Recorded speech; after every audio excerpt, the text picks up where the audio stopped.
This is a review on the Duplicolor Color Match and Spray Max 2K paint, this time on my 2013 Tahoe bumper.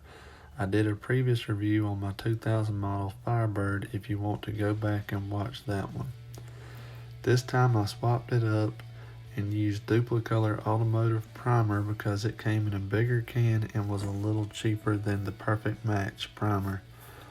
I went with Olympic White, which is the same color code as the Summit White, which is what my Tahoe calls for.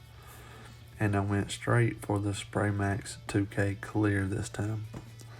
My bumper had been chipping and peeling and it had a lot of bug spots and small rock chips.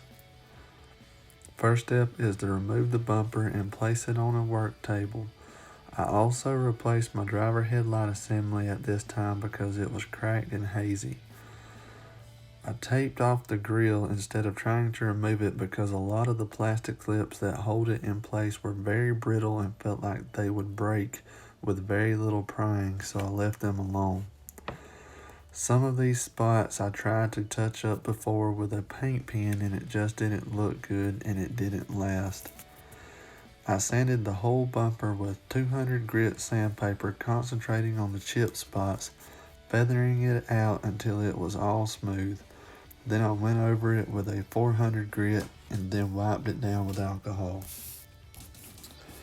Next I sprayed the primer. The white primer over the already white bumper made it difficult to tell what I had already covered, but I chose it because I thought it would cover better since the finished result would be white.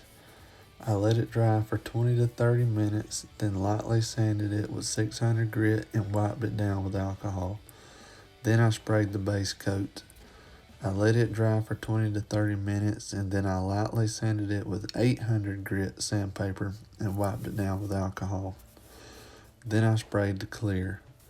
I let it sit overnight and into the next afternoon to make sure the clear coat was completely dry. Then I reinstalled the bumper back on the Tahoe. I was very pleased with the end result. The color matches perfectly and the Spray Max 2K leaves a nice glossy shine. Thanks for watching.